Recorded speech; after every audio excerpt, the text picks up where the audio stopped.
हे भैया, वाह धरती पर वीर रोज पैदा होते हैं और रोज मरते हैं, वाह लेकिन दुनिया उनका नाम नहीं लेती है। जो अपने वतन, अपने शान, अपने आन अभिमान के लिए जिए, लड़े, मरे, वाह वही सच्चा वीर है। वाह वाह 4 लाइन भूमिका में भाव है।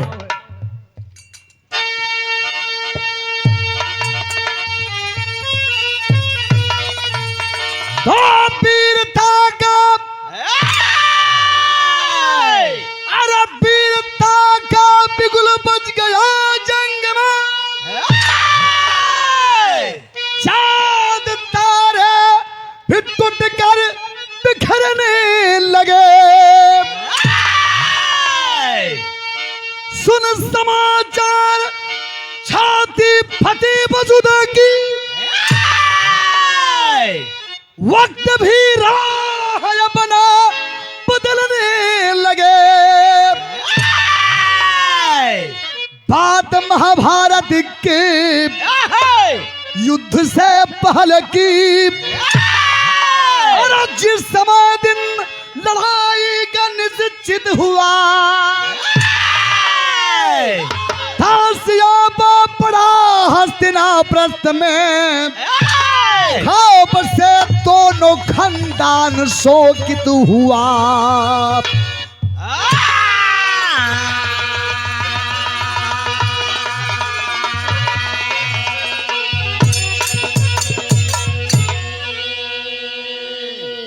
भैया हो, महाभारत की लड़ाई लगभग समाप्ति की ओर हो। वाह खुन्नी, महाभारत की लड़ाई निश्चित हो चुकल हो कि 10 दिन के बाद 11वें दिन, वाह जैसे माई के तरह ही मरिन, तो 13वें दिन निश्चित हो गया। वाह वैसे लड़ाई में, महाभारत लड़ाई 10 दिन बाद 11वें दिन होना तय हो चुका है कि आज के 10 दिन बाद 11वें दिन कौरव पांडव के बीच में वाह मल्ल होगा, युद्ध होगा।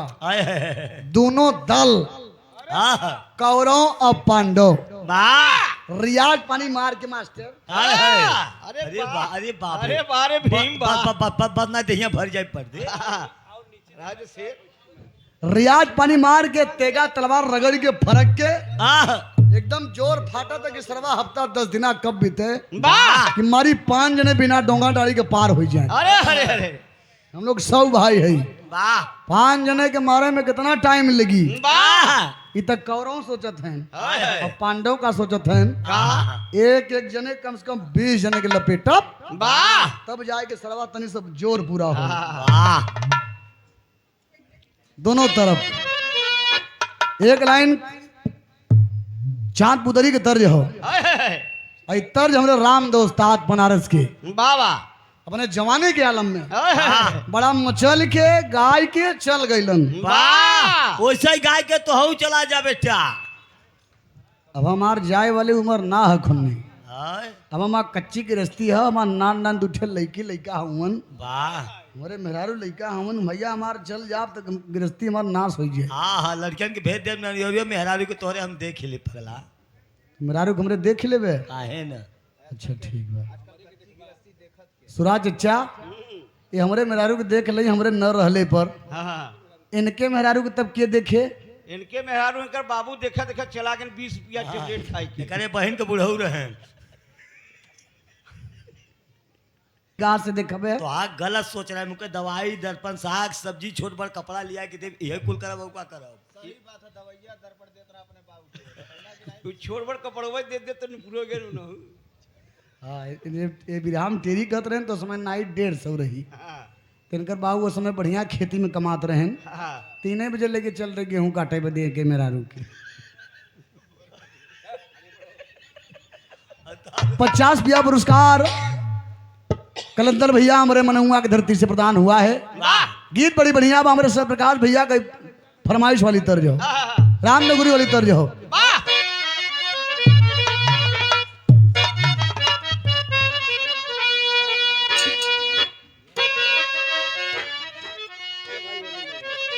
कि जमाने की दीवार, जमाने की दीवार सदा टूटती है जमाने की दीवार, सदा टूटती है और मोहब्बत की मौत हो जवानी के आगे।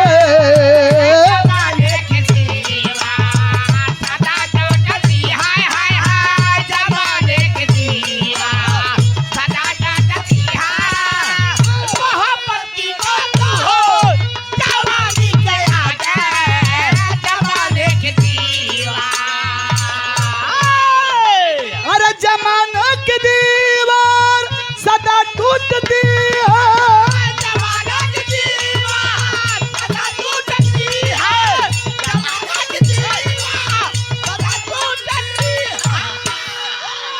अरे जमाने की दीवार सदा टूटती है, मोहब्बत की मदहोश और पूने और मेरा दिल दीवाना, मेरा दिल दीवाना सनम तेरे ऊपर नहीं जोर कोई जवानी के आगे। सनम तेरे ऊपर है मेरा दिल दीवाना, सनम तेरे ऊपर नहीं जोर कोई जवानी के आगे।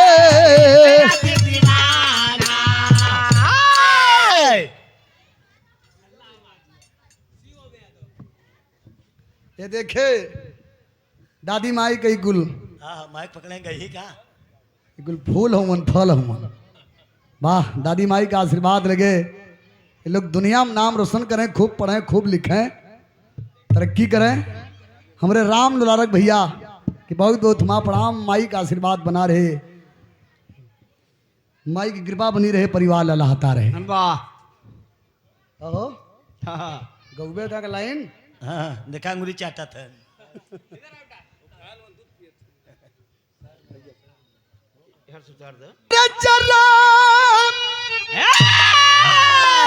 अरे जर्रे जर्रे में जहां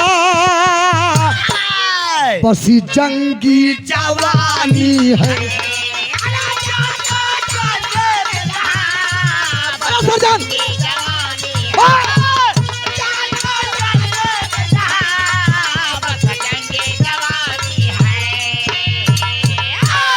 अरे जर्रे जर्रे में जहां अरे बस जंगी जवानी है, अरे बस जंगी जवानी है।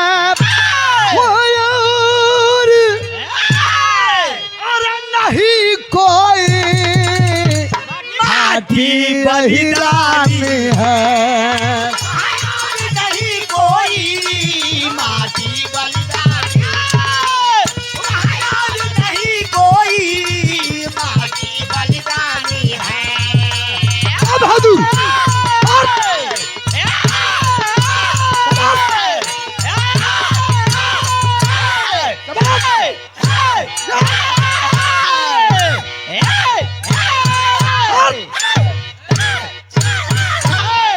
से लड़ाई शुरू होने में 10 दिन बचा।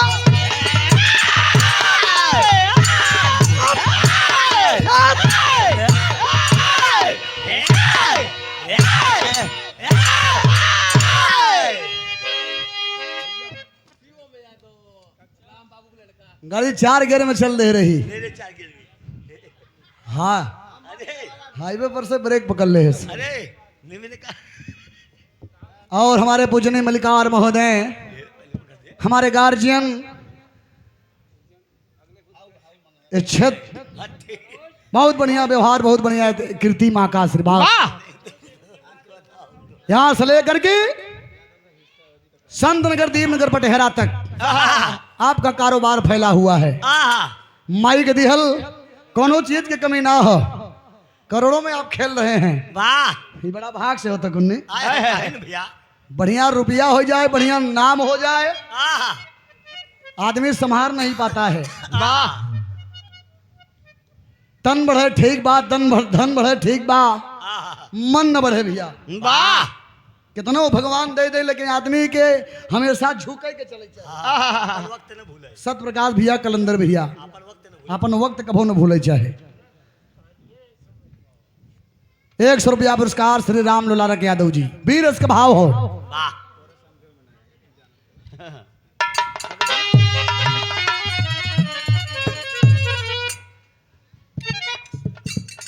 और हमारे छोटे भाई सभाजीत यादव जी के छोटे भाई, हमारे छोटे भाई भरत लाल यादव जी, लक्ष्मणिया की धरती से सादर 100 रुपया पुरस्कार शुभ आशीर्वाद हो, मालिक सुखी रखें।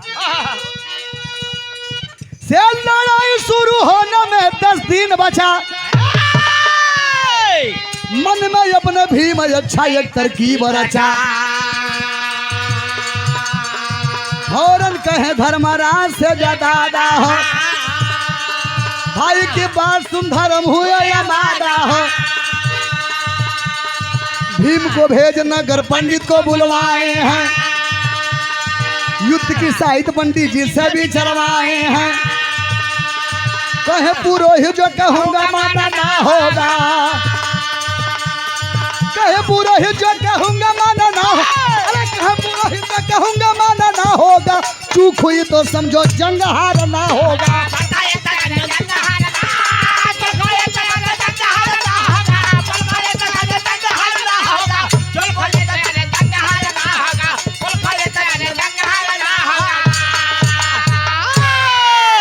हमारे भैया लड़ाई 10 दिन बाद होए बाऊ। वाह, ए बाऊ, कहानी समझा। बाऊ बाऊ छोटा सा बिरहा है, कहानी यहीं से शुरुआत हो। तनिके में छाप रख दे भाई, छाप रख दे। 11वें दिना से वाह, दोनों दल कौरव पांडव। अच्छा ई बिरहवा सुनबे कि न सुनबे? हाँ देखिए, सुन तैयार बा कि 10 दिन कब बीते, मारी पांचों मर जाए, सुई के नोक बराबर जमीन न दे। वाह, लेकिन भीम के बड़ी चिंता बा वाह, काहे भैया यार, ऐसन भीम के बड़ी चिंता बा। पहुंचलन बड़का भैया युधिष्ठिर के लगे, कहन बड़का भैया, हाँ भीम, वाह, आओ भीम आओ बैठो। वाह, वाह, वाह, क्या बात है? भीम कहन धर्मराज से कि भैया ऐसा कोनो उपाय ना हो कि लड़ाई हर हाल में हम हैं लोग जीती। वाह, भीम के बात सुन के धर्मराज कहन के चाहे कि हम लड़ाई हार जाई, वाह, चाहे चेयरमैनी को हो, चाहे सभासद को हो, चाहे प्रधानी को हो, चाहे बीडीसी को हो। लड़ाई हो। फुआ क्यों नहीं चाहत कि हम लड़ाई कोनो हार जाई। मार देख फुआ आई गई, आओ छोटे। तो भीम के बात सुन के धर्मराज कहन के मऊ चाहते लड़ाई जीती, तो कहन कोनो उपाय हो ऐसन। धर्मराज कहन भीम से चला जाते पंडित जी के पकड़ के लेके उते, कोनो उपाय तो होए जरूर है, कुछ न कुछ तो रास्ता निकली है। भीम दड़ोकिया पे गए, पंडित जी के पकड़ के लाए आए, बड़का भैया के सामने प्रस्तुत कई देन। तो पंडित जी बताओ थो लड़ाई जीते को कोनो चांस हो ना, लेकिन एक छोटा का शर्त हो, एक टोटका हो, ई पूरा हो जाए तो लड़ाई 90% तोरे पक्ष में हो जाए। पंडित जी बताओ थे कौन टोटका हो? एक लाइन तर्ज लग गल, हिंदी फिल्म का तर्ज हो।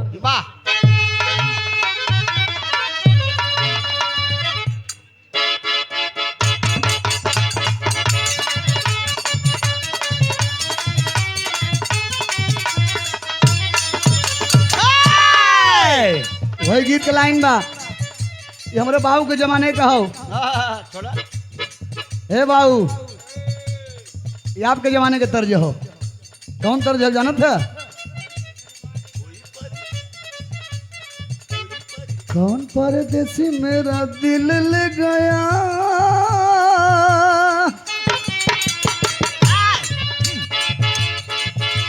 कौन परदेसी मेरा दिल ले गया, माटी माटी अखियों में आंसू दे गया।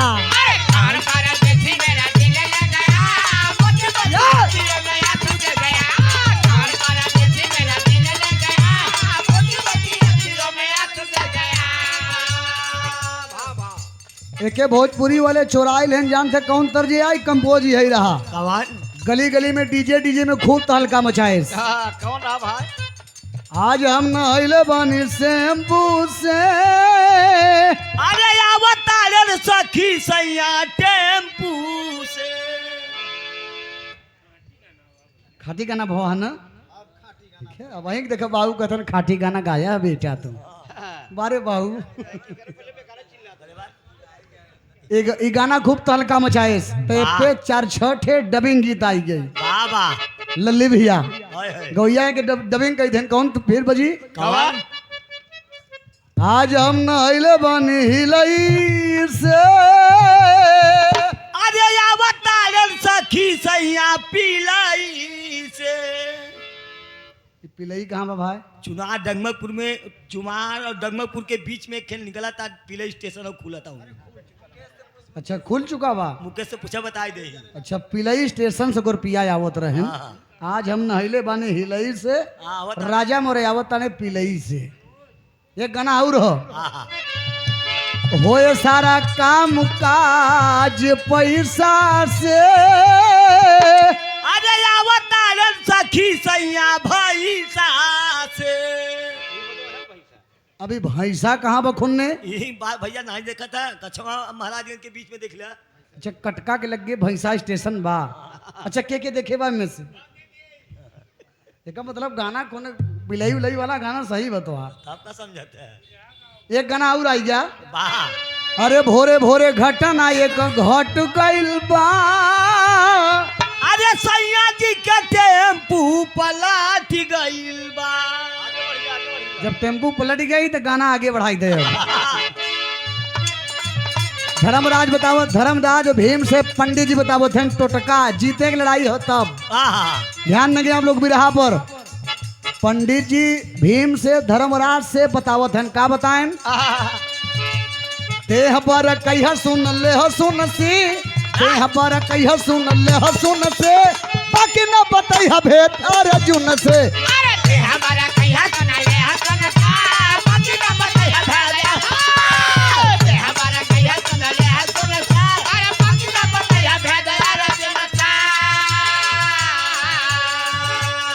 ए भीम ए धर्मराज युधिष्ठिर, पंडित जी कहें लहसुन प्याज अब अहिए से खाब छोड़ दे। जान लो ठन्नी भल काम बनी गवा। वाह प्याज तो एकदम छोड़ दे, लहसुन कभो कभो चाट लिया कर मन करी तब। उसे का होता? उसे गैस मारा था गैस। खाली पेटे पान दाना लहसुन खाए के पानी पी ले तो गैस मारा था। देखा चाटे था, देखा ये दवाई लेके आए हैं बेचारू। कभो कभो नहीं हमार पेट हमेशा एकदम फ्रेश रहता। नहीं चटता भैया इन है कि खाए ले तब गाई, गाय के खाई, खाए के गाई। हाँ तो 2-3 दाई ते रही में पाई तो हुल के खाए ले। कहना बा कहन पंडित जी अब वहां से हम न लहसुन खाब न प्याज खाब। वाह कहना ठंडी भर काम बन गया। कहना और कुछ पंडित जी बताओ बताएं। और हमारी बुआ मत खाए खे काम और करे के बा का भैया? भीम कहन जल्दी बतावा, ये पंडित जी जल्दी बतावा। पंडित जी बतावा थे मन। अरे नगरी में मिले कोनो मर्दों में हर भसुआ।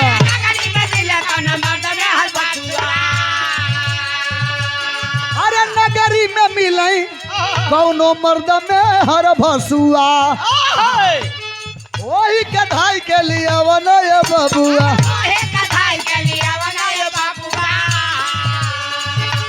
राज्य से मिले या चाहे बहु गुण से, राज्य से मिले या चाहे बहु गुण से, बाकी न बताई भेद अर्जुन से।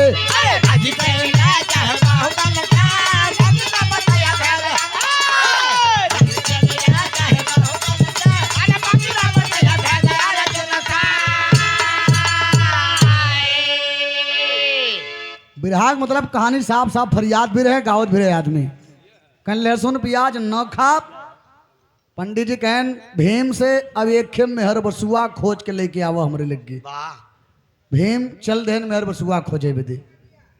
भैया वह जमाने में द्वापर में मेहर बसुआ जल्दी खोजे से न मिले, लेकिन आज कलयुग में हाँ तो घरे घर मेहर बसुआ मिली।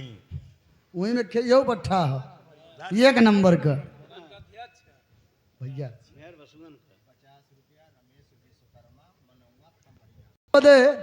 खोजत कहाँ कहाँ हुवन? कहाँ भैया?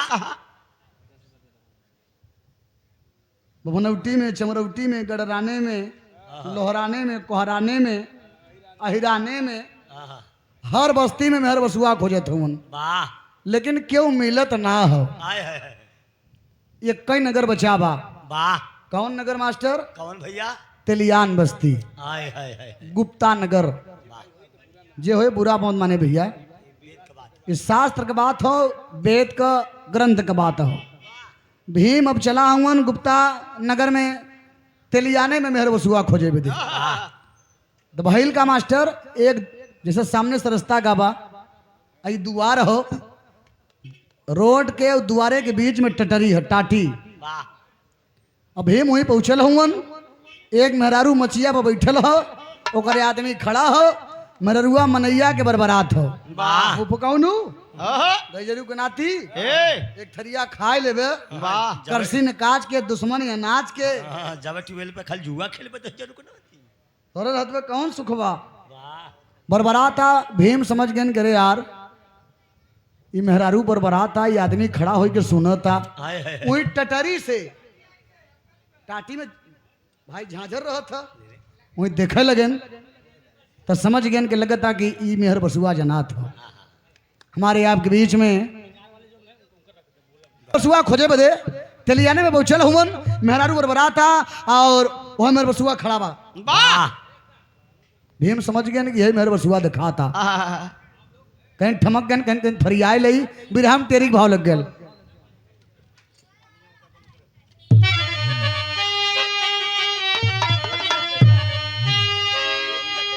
अरे सैया से बारी धनिया कह, सैया से बारी धनिया कह, कैसे बैठ रसोईया तरत करे करी हैया, कैसे बैठी रसोईया दर्द करे करी हैया, सैया से बारी धनिया कहे। वाह मेहरारू कहे सुनो पिया, कहें देख बहरे मत गरिया, चाठे आदमी बैठा है, वाह लोग सुनहित कहीं फलनवा के मेहरारू फलाने के कपारे पे चढ़ के बोलता। वाह यहाँ चाठे लोग बहरे आवत जाता है, ये हमारे सम्मान का बात बा, ते घरे में ले चल, वहीं मार गरियाए कुर करे ठीक हो। वाह मेहरारू कहे तो तैयार है खाना बनाऊबा, कहें खाना बनाऊ नहीं, वाह कहे तो तोर गोड़ो हाथ दबाई देब हम, लेकिन बहरे मत चिल्लो, बहरे लोग सुनही तो हमार मान सम्मान चल जाई। वाह तो मेहरारू कि अपने कंधे पे बैठा के घरे में लेके जाता खुन्नी, एक गोड़े कहती एक गोड़े कहती, वाह लेके बैठा के टांग पकड़ के, मुकेश मेहर बसुआ अपने मेहरारू के कपारे बिठा के लेके जाता, वाह ले आए के बाद घरे के भीतर, कहीं चल घरे के भीतर। जैसे पप्पू लिया जाते हैं ये तो गिर जाते हैं जा बैठा होते एक लाइन तर्ज लगी मास्टर, प्रणाम प्रणाम प्रणाम।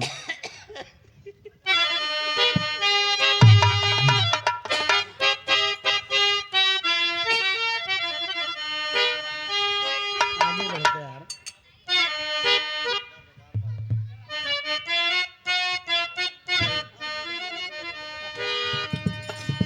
वही गीत का लाइन बा, हम गवनवा नहीं जाब, हम गवनवा नहीं जाब, नई नई प्रीत लगल यही रहनवा, नई नई प्रीत लगल यही रन नहीं जाब।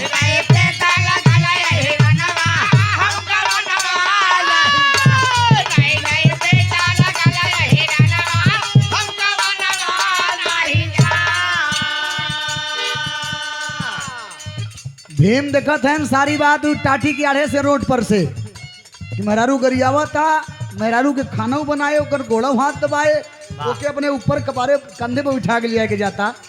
तब समझ गए, रतिया सगुन जनावे ना, रतिया सगुन जनावे ना, सुन के मरद में हर का बतिया, सुन के मरद में हर का बतिया, रतिया सगुन जनावे ना।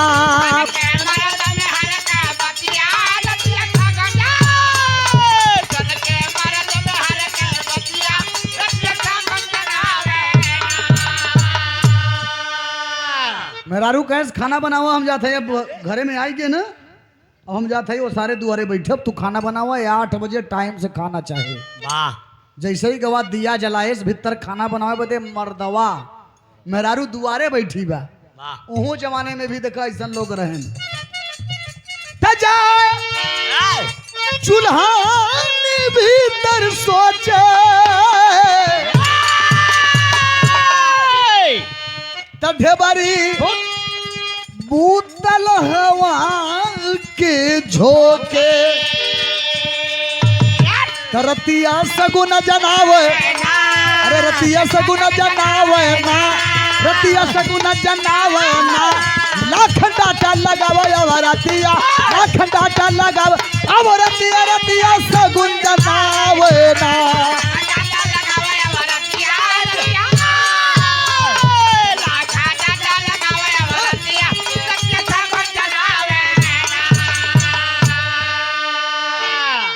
जैसे ही गवाई मेहर बसुआ खाना बनावे में दिया जलाएस, पुरुआ चला दिया बुताई गया, लौट के बहरे आए मेहरारू के लग गए कहीं को हो दियावा तब उताई गवा खाना कैसे बनाई हम। मेहरारू कहे कौन तू जहाँ जाबे वहाँ पथरा पानी पड़ जाए, तोरे ज्ञान ना है। बगल में पड़ोसी में देखा आगी जलत था, धुआं निकलत हो। आज के 15-20 साल पहले लोग बगल से आगी मांग के भी काम चला लेते रहे। हम जब छुटवार रहे तो बब्बा मार कहें मंजवा, हाँ बब्बा ले ले ऊपरी जो देख भलवा आगी बल रहे हो, जो तो खुनिया आगी बारे बा जो आगी मांग के लिया कौड़ा बारी सारे बड़ा मच्छर लगता है। लोग पहले बगल के से भी आगी मांग के अपन काम चला लेते रहे।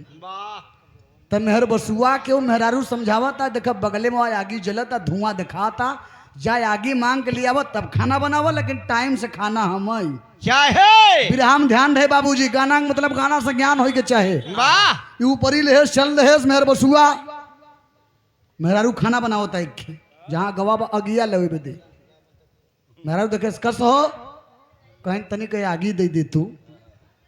मेहरारू मने मन सोचता ई जात क आज हो मंगलवार मंगलवार खरवार हो, हम नहीं कहते शास्त्र कहता खरवार के इतवार मंगर बेफे गे जे भाई तेली भाई के आगी दे दे। वाह खुन्नी लाल हाय हाय तेका जानला सोड़ धो आई गए कोइया सको विनाश चालू हो जाए। हम ना कहते भैया, वेद कहता वेद पुराण शास्त्र कहता। हमें मत गुस्सा वो मेहरारू जानकार रही जात का तेली हो आगी मांगता है कि आगी अगर आज हम दे दे खरवार हो तो हमारा तो सोड़ धोवाई जाए। तो कहे भैया काल उबे दे दे, लेकिन आज हम ना दे। वेद पुराण सात का ज्ञाता रही, ज्ञानी रही, बुद्धिमान रही। वाह उस साफ साफ मना कह के भगाई देस रस्तवा में के भीम मिल गए कहन बड़ा बढ़िया मौका बा के पकड़ लई हम। वाह यही मेहर बसुआ, हाँ यही यही मेहर बसुआ यही ई ढेर लबर लबर बोलता। ढेर लबर लबर बोल से मेहर बसुआ ओके बकाई फुसलाई के ओके बकाई फुसलाई से किसी तरह से लोभ लालच दे के लई के गए पंडित जी के लगे धर्मराज जहाँ बैठा है पंडित जी देखे कहन आई गया भीम, कहन आई गया महाराज ल मेहर बसुओ ले आ दिया, लहसुन प्याज खाब छोड़ दिया। वाह अब तक काम बन गया, कहन भा कैसे काम बनाबा। पंडित जी भीम के बुलाए के काने में धीरे से समझावत है कि मेहर बसुआ के संगे करे के कहा काने में बताए खुन्ने भीम के पंडित जी कैसे बताए तनी बताई दे। हाँ फिर से बताओ। अच्छा काने में ऐसे बताइए हमें तो तुरखो सुना है कहे का मतलब पंडित जी कहने इनके यहाँ लेके हमरे लगे मौत आवा ई मेहर बसुआ के ले जा हो जहाँ 10 दिन बाद लड़ैया होए कुरुक्षेत्र के मैदान में मार के खन के गाड़ के रात वहीं बिताई दे, रात भरे में तोहरे प्रश्न का उत्तर तो के वहीं मिल जाए। यही बात कहते रहे पंडित जी काने में भीम। हाँ बिरहा में आल्हा लग गया भैया।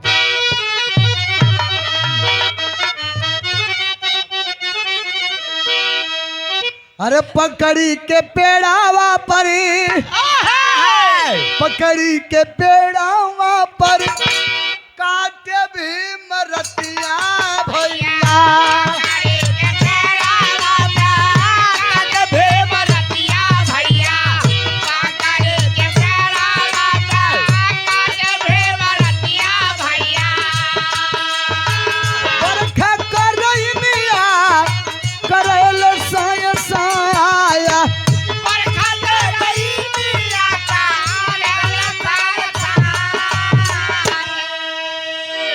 ध्यान देंगे कहानी पर। भीम लईगन पंडित जी के कहने अनुसार वो मेहर बसुआ भाई के लड़ाई के मैदान में रात्रि के 10 बजे यह बखत हो मारी के खन के गाड़ देहन। वाह वहीं एक पकड़ी के पेड़ रहा, पेड़े पर चढ़ के रात्रि में बैठे भीम। और जब 12 बजा रात तो कुरुक्षेत्र के मैदान में एक घटना घटता। वाह तब तक पहुँचल बा सियारन का लहरिया भैया, जैसे जनल रखल सम्मेलन बुयू। एक लेहड़ा सियार 12 बजे रात वहीं पकड़ी के पेड़े के नीचे पहुंचन। वाह जहाँ भीम पेड़े के ऊपर बैठा है तुम दबक के। वाह ऊपर बैठा है पत्ते वाला। अनियारे में ऊपर डारे पे बैठा है भीम।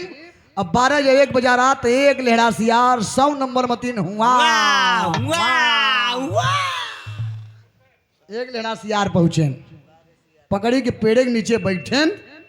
वहीं सियारन कुल चौधरी रहा, पूरे सियारन का एक चौधरी रहा। हाँ उसका नाम रहा रामलाल काना। उस सियार एक आंखी का काना रहा। हाँ भैया मेठ रहा, चौधरी रहा। कुल सियार के कहे ई पेड़े के नीचे बच्चों बैठ जाओ, आप लोग बैठ जाइए। यहाँ ही आराम कर लो। और जब कुल सियार बैठ गए, एक सियार वहीं में फरहर रहा खुन्नी मतीन। वाह अपन वहां से उठ गया और गवा कुछ दूरी पर बगल में ताजी ताजी माटी खनी बा, लगा नेकुरा लगाए के सूंघ है। तो बड़ा बढ़िया कोनो मनई में गाड़ा है, कोनो मनई के लाश गाड़ी बा, ताजा ताजा मांस है के निकाल के खाबे, भूख लगी बा। उस सियार वो जौन फरहर सियार रहा वो लगा खुरबुर खुरबुर मटिए खाने वाह और खनत रहा। तब से कनवा सियार जौन चौधरी रहा पहुंच गया, पकड़ के कान मारे खींच के पाट पाट पाट दुई पड़ाका मारे ओकर काने झंझना गया। वाह कहें सरऊ एके निकाल के खाबे एके मालूम बा तू एकल लाश गाड़ी भाई एमा सर कोरोना का लाश गाड़ी बा। एके खाए लेबे तो नाश हो जाए तोहार सबके। कहें काहे न खाई, कहें मत खो, बात मान ले हमार दुर्बल सियान है। रोज मासे खाते दिन रसाब काम चला। सियार कुल आपस में लगन लफड़ा करे तक कनवा सियार समझाओता आखिरी भाव भाव खड़ी कलाई न हो। वाह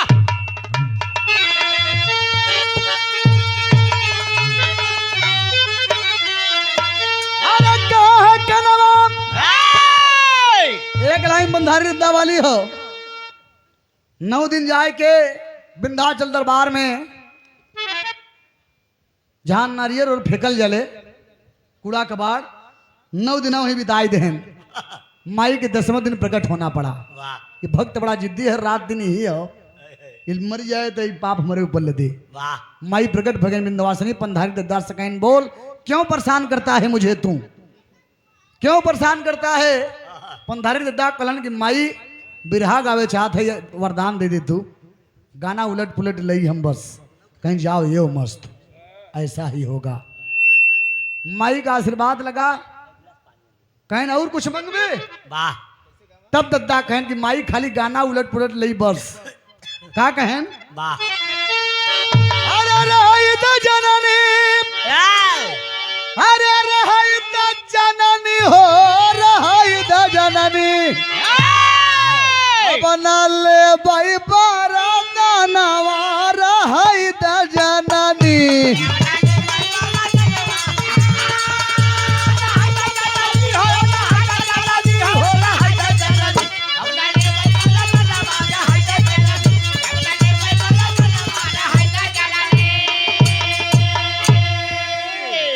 माई गाना उलट पुलट लई हमें इतना ज्ञान दे दे, कहीं जाओ ऐसा होगा। और कुछ मंगबे रहे दे जननी, रहे दे जननी अपना लेबई बर्दनवा, रहे दे जननी। और गनवा उल्टे में तेज रहनो। यही लाला नगर भदोही के स्वर्गीय पंधारी दद्दा, ये उनके जमाने के गीत बा। हाँ हाँ हो बेमनिया कर सारी दुनिया, अरे बैठल आस विंध्याचल महारानिया, बेमनिया कर सारी दुनिया, धरती आसमान सट जाई है और खाए बिना जनता मर गई है। बैठल आस भई है विंध्याचल महरनिया, बेमनिया करे सारी दुनिया। वाह सब बेईमाने हो ज्ञान खुनिया। सब उलट गया भाई सब लोग नहीं हैं वहाँ, सब हो जाए तो नाशे हो जाए। लेकिन कहना बा अरे बोला के नवाब, अरे कहा है के नवाब, आप उसमें मत कर ठसराब, होने वाली बात लड़ाई अनियर रायल झगड़ा।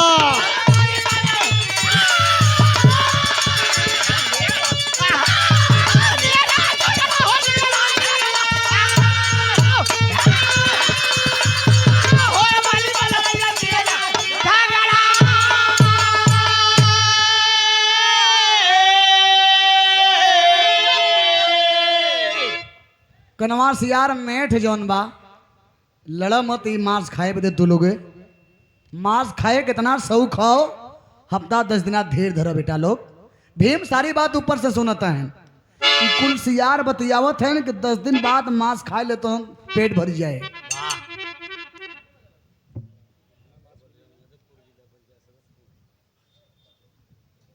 श्रीमान जी हमारे गार्जियन डॉक्टर बलिराम यादव जी, पूर्व जिला पंचायत सदस्य, खमरिया की धरती से बड़ा शानदार पुरस्कार और बड़ा सम्मानित नाम श्रीमान जी राम बलि यादव जी। वाह 200 रुपया देकर के आप सम्मान किए हैं बेटे का। मैं बहुत बहुत नमन करता हूँ, प्रणाम करता हूँ, स्वागत करता हूँ, सम्मान करता हूँ। वाह कनवा सियार के 10 दिना धीर धरत उन्हन यही दर रहे। वाह कौरव पांडवों के बीच में ऐसा लड़ाई हुए, बड़े बड़े वीर मारे जाएंगे, हाथी घोड़ा तमाम लोग मारे जाएंगे। 18 हाथ गहीर खून का नदी चले, वाह यह स्थान रहे। बड़े बड़े हाथी, बड़े बड़े घोड़ा, बड़े बड़े पहलवान मारे जाएंगे। 18 हाथ के गहीर खून के नदी चले। तो उन्होंने मांस खात खात थकी जाबे, तो उन्होंने मांस खात खात मांस तो छोड़ पगला, हाँ करेजी पत्थरी ने खाई सकबे तुम। इतना मांस मिले। कुल सियार घबराई गए कि दद्दा कौरव पांडव के बीच में। वाह भीम ऊपर से सुनत हन 10 दिन पहले ही बात होता। अब भीम सोचत हन अब आगे देखी का होता। वही में खिन्नान के बच्चा रहा सियार एक, आए है वो कनवा सियार दद्दा से टप से पूछ पड़ा, ए दद्दा, ए दद्दा, अरे लड़ैया के जीते, कौरव जीते कि पांडव जीते? वाह तब कैसे पूछा था? नन्हा सा एक बच्चा बोला बुढ़ा से ललकार, अरे के कर जी तू है हम दादा के कर हुई हार। फंसा के बाद कई कनवा में भारी मजरा, वाली में लड़ाई अनियर रायल झगड़ा।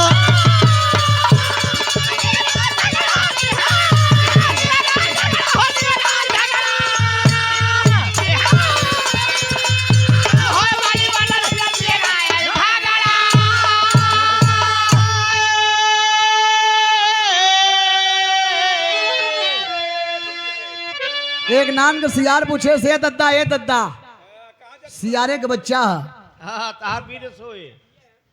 कहे बेटा का पूछबे? सियरवा का लड़िकवा पूछा था दद्दा कौरव पांडव के बीच में लड़ाई होए, कहन हाँ, कहीं के जीते, कहीं तो का करे जान के तेरी नान की लड़का है तो से मतलब का हो। अब भीम के काने में आवाज गई कि नान कहो लेकिन प्रश्न बड़ा सच्चा करो थो, ये तो हमार प्रश्न करो थो। लोग पूछन दद्दा बताई दल नान के लड़का हो, एक मन हो तो लड़ाई के जीते?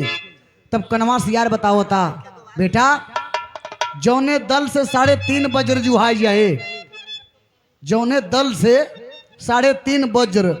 भीम मन सोचत हन एक हम वज्र है, एक भगवान के नैया के सुदर्शन चक्र हमरे ओरी बा। हनुमान जी तीनों लोगों को भार लेके अर्जुन के पताका पर विराजमान रही। 3 हो गया, हम सुदर्शन चक्र और हनुमान जी 3 वज्र और आधा जोन वज्र बा आओ तेलिया मसान खोपड़िया जोन गाड़ी बा, जोन लसिया गाड़ी बा कहीं 3-3.5 टेबल लगे हुए हो। वाह लड़ाई 50% हमार हो। आगे देखी का कहता कनवा सियार। तो कनवा सियार के 3.5 वज्र जौन दल जुहवाई ले इकट्ठा कैले है और जेकरे तरफ से पहले विजय के टंका इस स्थान पर लड़ाई के मैदान में बोल जाए 101% लड़ाई वही पार्टी जीतेगी, वही पक्ष में लड़ाई जाए। इतना कही के सियार कुल भोरही के बेला हो गई आगे बढ़े भीम समझ गए ढोलक हारमोनिया लेवे जा महल में तबले दुर्योधना पहुंच के बजाय दे तो मामला बिगड़ जाए वाह वो फट से पेड़े पर से कुदन भीम अरे बाप रे खींचन सांस फुलाइन पेट भीम अपन पेट फुलाए के अपन पेटवे बजाय देन नगाड़ा के जगह वाह धम धम धम धामा धामा धाम धामा धामा धाम धामा धामा धाम धामा धामा धाम धामा धामा धाम टुटका पूरा हो गया खानदान परिचय हो गया तो कोनो हर चीज का एक साइट होले घर द्वार बने गाड़ी घोड़ा आदमी मिले बियाह शादी करे कोई भी कार्यक्रम हो अरे भैया ये कहाँ से अरे बच्चन कहते कभी चंद्रिका दांव से सबको मारे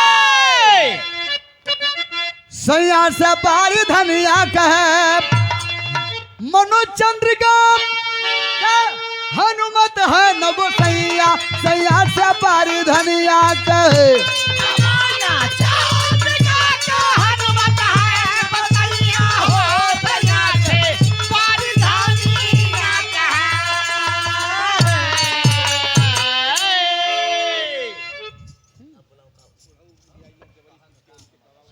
खाना के खा लो सब गाँव हमारे राम दुलार